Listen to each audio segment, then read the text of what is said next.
Welcome to today's Association of the U.S. Army Thought Leader podcast on U.S. Army talent management. This is Colonel Retired Dan Roper, AUSA's Director of National Security Studies. I'll be serving as your host. To address this complex high-priority initiative, we're fortunate to be joined today by Major General JP McGee, Director of the U.S. Army Talent Management Task Force. With multiple deployments both to Afghanistan and Iraq, Major General McGee has served in command positions at every level, from platoon to Deputy Division Commander. He's held key leadership billets in the 82nd, 101st, and 1st Cav Divisions, the Ranger Regiment, Joint Special Operations Command, as well as both Army and Joint Staffs. His most recent assignment was as Deputy Commanding General for Operations for the U.S. Army Cyber Command. General McGee has a Bachelor's of Science in Engineering from West Point, a Master's in Administration from Central Michigan University, and served as National Security Affairs Fellow at the Hoover Institution at Stanford. General McGee, welcome to today's AUSA's Thought Leader podcast. Thanks, Dan. It's great to be here. Before we get into the details of talent management, it'd be helpful to establish some context. The U.S. National Defense Strategy, released in February 2018, asserts that the central challenge to U.S. prosperity and security is the reemergence of long-term strategic competition by revisionist powers, namely Russia and China. Is the current military personnel system developed in the 1940s adequate to meet the demands of this environment? So, Dan, I think the consensus opinion of Army senior leaders is that the system that we have right now is a good system, but it is dramatically in need of change in order to modernize and be ready for the challenges of the future. If you look at the current system that we execute with how we manage our officer corps, it's really based on two pieces of legislation. So the 1947 Officer Personnel Act and then the 1980 Defense Officer Personnel Management Act. Both of those were heavily steeped in industrial era processes that talked about the management of people. And really it focused on a couple aspects that really reflect the priorities of the industrial age. So one is this idea of, sort of having a one-size-fit-all officer corps. So an infantry officer is an infantry officer, an aviation officer is an aviation officer, logistics officer. And it really says as an institution, what the institution's responsibilities are to take these people who come to the Army as officers, raise them to sort of minimum acceptable level, and then create this sense of interchangeability so you can plug them in without a whole lot of differentiate for the uniqueness of them. We've learned a lot since 1947 and 1980. And so as we're trying to move the Army from this conveyor belt, one-size-fits-all mass production mindset for the officer corps, our challenge, we think fundamentally, is to bring us into an information age, 21st century information age talent management system that starts with the officer corps and eventually moves to the noncommissioned officer corps and the civilian workforce. And what does that say if you're information age when you're managing people instead of industrial age? It means first you spend the time as an institution to understand the unique knowledge, skills, behaviors, and preferences of every individual, because we all come into the Army differently and we all develop at different paces and different rates within the military. And then we take the uniqueness of the individual to find those jobs and those places where they can best contribute to the Army's mission. And there's a lot more attention paid to the preference of an officer, understanding that preference is one of the key motivators to make people want to continue to stay in the Army and continue to want to contribute to our mission. And so I think the fundamental challenge is how do we take our officer management system, which is, again, really based on these industrial age processes, things like all Army officers have to go before promotions board at the exact same time. Everyone has to move on a certain fixed schedule. The idea that education all sort of is one size fits all, no matter where you come into the education system. How do we take that and make that much more information age? And our goal is to maximize the performance of every member of the United States Army. And by doing so, we're able to take advantage of our greatest asset, our people, in order to maximize our readiness. Could you go into a little detail on the specific definition of talent as the U.S. Army defines it? Yeah, it's a great question, because in terms of talent management, what you find is that within all sorts of different fields, talent management is one of these buzzwordy sort of industry and military-wide terms. And so everybody tends to define it their own way. I won't bore you with all the different ways that people define it, but the way the Army has decided to define it is it's the unique combination of the knowledge, skills, behaviors, and preferences of, in this case, an officer And that's what a talent is. And then talent management is how do we take those into considerations throughout the entire life cycle of an Army officer, which is through the phases of acquiring, developing, employing, and retaining. And so within our mandate on the Army Talent Management Task Force, it's how do we bring these new concepts, these new principles into play for the management of the officer corps throughout the entire life cycle of an Army officer. Should the Army be looking at this as the improvement of an existing system in a sense of continuity, or is it a profound sense of change, or somewhere in between? So what the very clear guidance has been from the Army senior leaders has been that this is not something that is supposed to be a 10% change. What they have said is that they want to have profound and deep change, and we've been defining that as what we're calling a 10x change.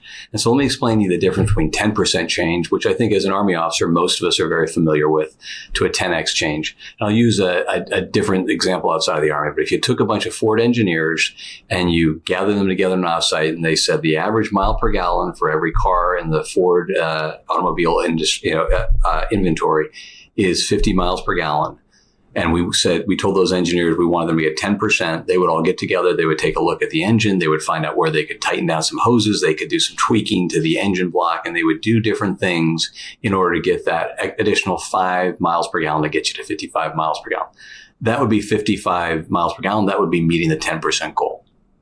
That's frankly what we're normally used to as an Army, those sort of changes.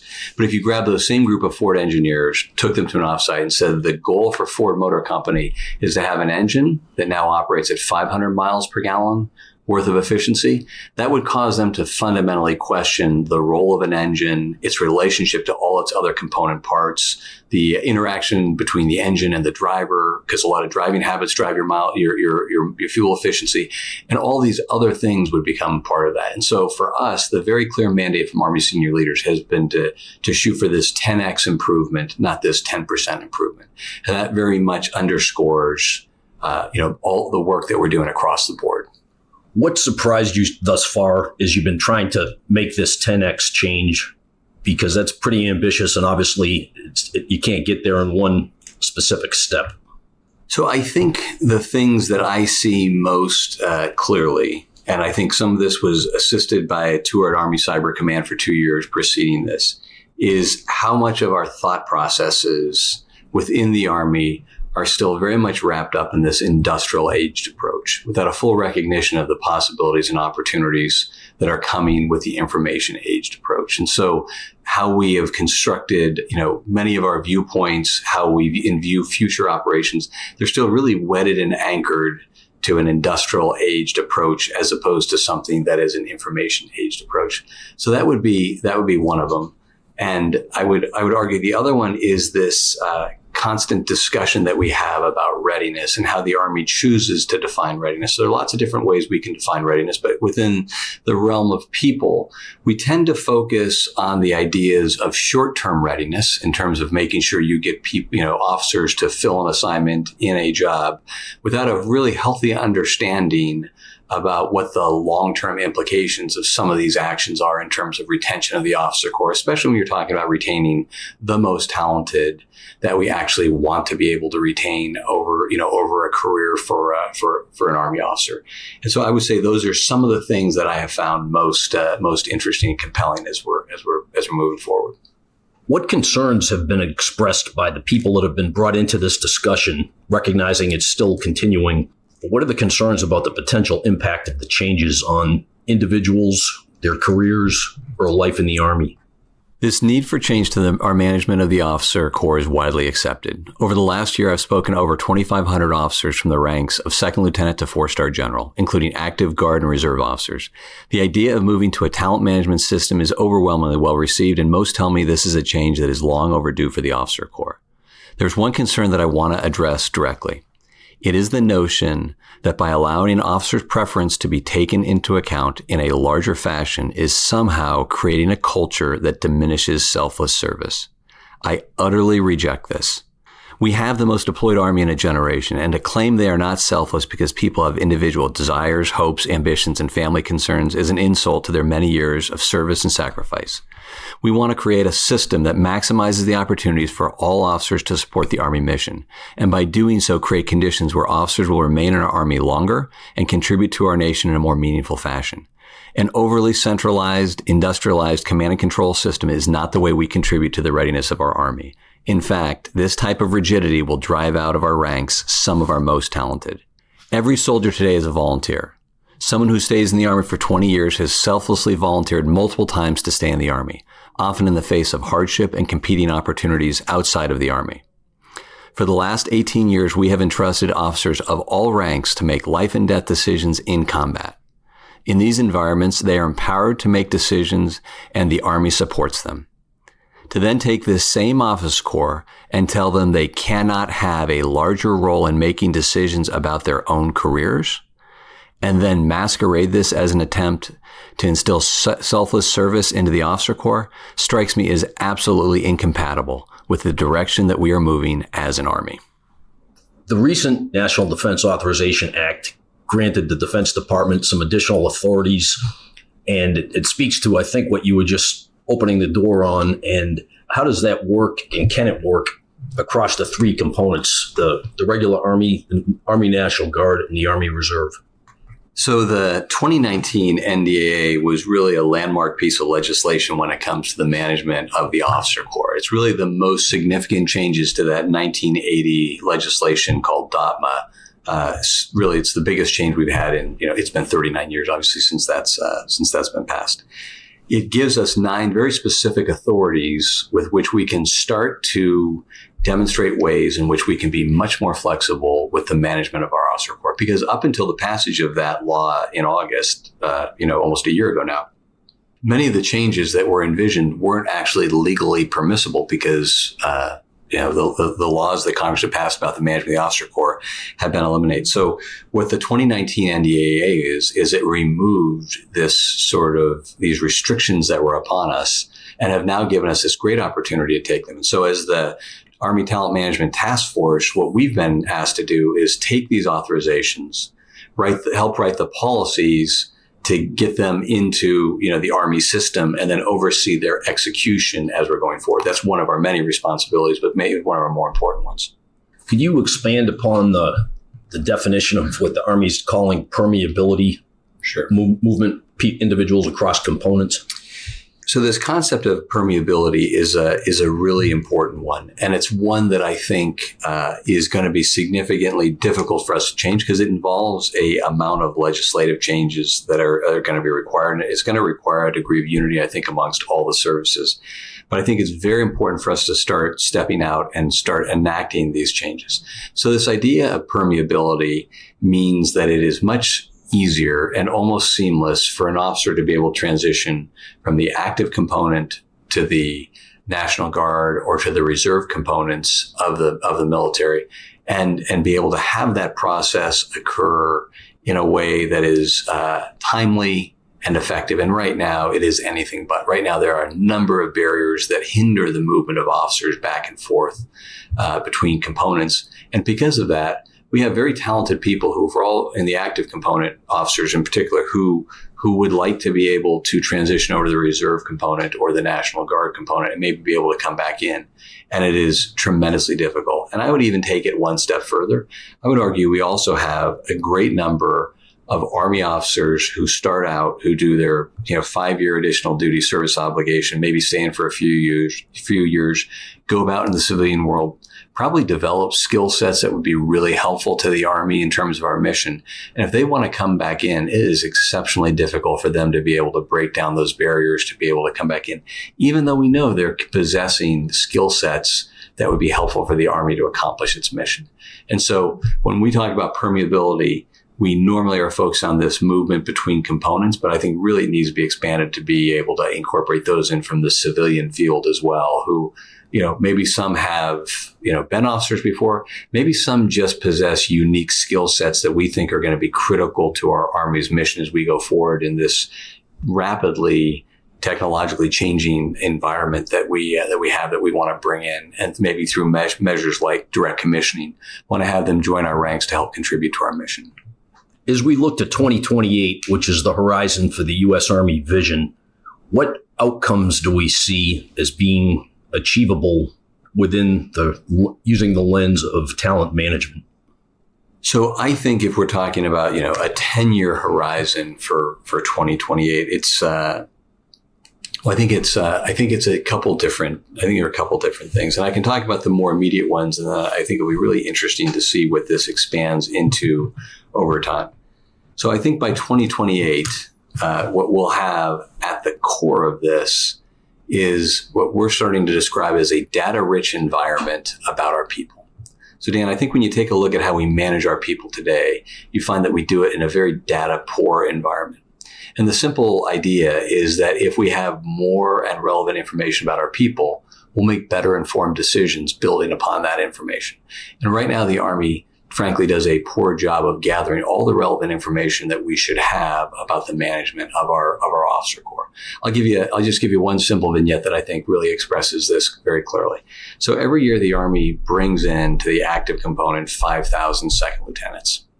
At the end of 5 years, they've reached the end of their commitment to the Army generally, some 4, some are 3, but generally it's around 5 years. Nowhere in that process do we seek to establish which are that group of officers that we wish to retain. What are the talents that we want to have in our officer corps in the future so we can prioritize that we want to keep one lieutenant and maybe the other lieutenant's fine leaving the Army. And as we go through this, very rapid attrition, we drop a whole bunch of officers to the 5-year mark. The Army lets that process run itself because we haven't collected the relevant information to help the institution or help commanders retain those officers that we would like. So one would think within an officer corps that comes in at about the 3-year time of service, we would have done enough assessments to figure out where these different officers rank on different measurements. We would have done surveys to figure out what their desires are or proclivities are to stay in or to depart the Army. And for those officers who have the right set of talents and who are talking about leaving the Army, we start finding out why they'd like to leave the Army so we can start pulling the levers of institutional power within the Army to incentivize them to stay in and continue to contribute to the Army's mission. Instead, today, we don't collect any of that information and we let the system sort of run itself. And as long as we have enough officers in the captain's sort of cohort to make majors, we're okay without any real respect to how many talented people we've lost along the way. A gentleman a few years ago wrote this book about the Army. It's called Bleeding Talent. And I would argue that right now, since we don't collect enough relevant information about our officer corps, we really can't define whether we are retaining the talents that we want to have or losing the talents that we want to have because we run the officer enterprise in such a data poor environment. And so that's one of the ways I think that you would see a 2028 system be much better about the data that we have on our people so we can make better decisions. I know that was a long discussion about just one element, but I really do think this idea of data poor to data rich is really foundational to this transformation that we're talking about. What else would it be? I think at the core of it would be a system that has much greater flexibility. So officers able to go along an operational track, an institutional track, a recognition that technical expertise is going to play a much larger role in the officer corps in terms of us developing in those skill sets that are redefining the operational environment that we have around us, be that cyber, be that AI, be that bioengineering, all sorts of different fields, maybe hypersonics, that we think are about to emerge over the next 10 years and play a decisive role in the operational environment. I think that's going to lend ourselves to many more direct commissionings into the officer corps because much of this talent that we want to have is not going to come within our service from those we commissioned, 10, 15, 20 years ago, but it's going to uniquely live in the civilian world. So we need to go out and find that talent, incentivize them to come in as officers within the Army to contribute to our mission. And I think it's one that's going to have much greater flexibility in terms of and understanding of preferences and supporting that, certainly within those officers who are most talented and who are most interested in retaining over time. Your response actually anticipated my next question, which was going to be about measures of effectiveness. So obviously there's a lot of energy being put into this because the Secretary of the Army has made it a very high on the list as far as what the Army needs to focus on, and having tangible steps that build upon what you said. Some things tend to be buzzwords that everybody wants, it just like cyber. Right. Everything's cyber, and so you've lived in both of the buzzword laden areas, and it's the art is turning that into meaningful action. And your response to that question really helped illuminate that. Yeah, and I think what has been helpful is the very clear guidance and priority that the chief and the secretary, the undersecretary, and the vice have given us to take subsets of the officer corps, run these initiatives with them. So effectively piloting and prototyping with smaller subsets of the officer corps, some of these changes that we're talking about, assessing the effectiveness of these changes,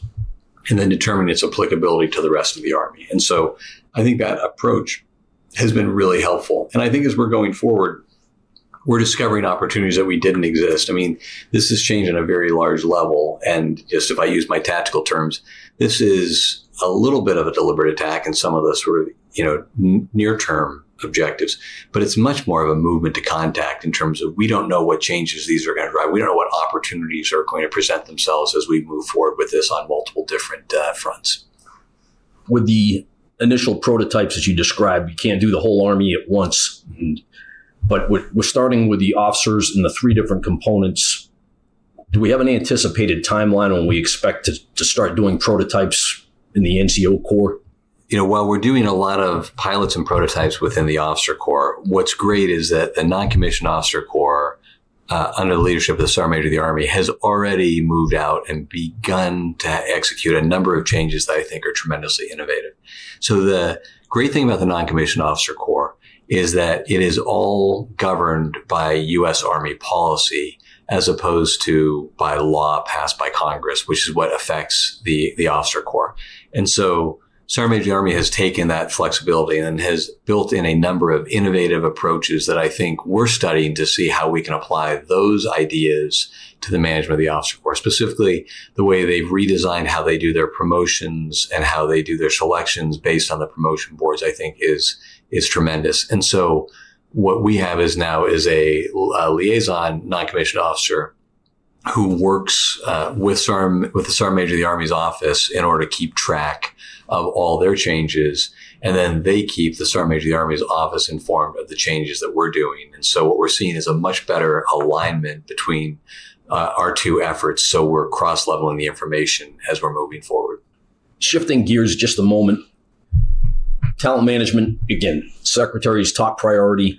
Could you talk about how is the work of the talent management task force and Army more broadly mutually supportive of multi-domain operations and Army modernization that Army Futures Command is spearheading? So I think the easiest for me to describe is how it is supportive of modernization. Just as multi-domain operations seeks to find how the Army adopts an information age approach to warfighting, integrating these new domains and these new capabilities that are coming online, I think we are the equivalent in terms of how we're doing that with the people who will fight multi-domain operations. So I think they're tightly nested together. Everything the Army does, and the Army is unique, I think, as a service, is focused on its people. Other services tend to focus more on their platforms, but the Army focuses on its people. So all multi-domain operations, all of this idea of modernizing equipment, that's all going to be built upon a foundation of the people who are within the Army. And so we are part of the modernization effort for the people of the Army in order to make sure that we can excel in the challenges of multi-domain operations and future conflict. Last question for you. The combat historian S.L.A. Marshall observed that the only thing harder than getting a new idea into the military mind was to get an old one out. Is there an idea or bias in current thinking within the Army that the Army needs to expunge or update to best leverage its talent in order to meet the demands of the National Defense Strategy? I think if there is a mindset or approach, it's one that I think we have grown up with. It's one that I think we subscribe to without even really thinking about it. And it's the idea that the future is going to look a little bit different, but pretty similar to the past. That, if there's a future large war, it's going to look a little bit like World War II, just a little bit faster, and maybe in a different theater of operations, for example, as opposed to. And so I think it is this idea of being tightly nested to the industrial age approach, this conveyor belt system, from how we manage our people to how we roll out our new equipment, how we train and educate our force. I think there's all sorts of tremendous work that is happening outside of the Department of Defense that needs to be incorporated into our methodologies to really maximize the talents, not just of the Army, that's a piece of it, but to maximize the talents of the nation and to get the nation's strength in all of these fields aligned with supporting the Army in order to be able to excel and dominate and win in future conflicts. Thank you. Do you have any final comments for our listeners on Army talent management, where it is and what to look for in the future? So I would say that, there'll be a number of announcements that are coming out from Army senior leaders about some of the changes. I can tell you that the Army senior leaders are sincere and interested and driving this change in order to make sure the Army is ready for future fights. That at the core of this is to make the Army better to win a future fight. And so in that way, it is all about readiness for the next fight. We will continue to unveil new initiatives and conduct new pilots and prototypes. You can keep track of what we are doing on our website, which is army.mil/talent. And I'll just say, I think I speak on behalf of all the members of the task force that we are tremendously honored to be given this mission and look forward to the opportunities to help make the Army more ready to win in its future wars. Thank you, General McGee, for being with us today and sharing your insights and experiences on this issue that's so vital to the Army's success now and into the future. We look forward to keeping apprised of the great work done by you and the Talent Management Task Force. To all our listeners, thanks for joining us. Be sure to subscribe to the Army Matters podcast on iTunes and everywhere podcasts are found. Keep it here for all Army Matters and tune in for next week's episode. Remember, AUSA is the U.S. Army's professional association, providing a voice for the Army and support for its soldiers and their families. For more information about AUSA or to become a member, please visit ausa.org. Thank you.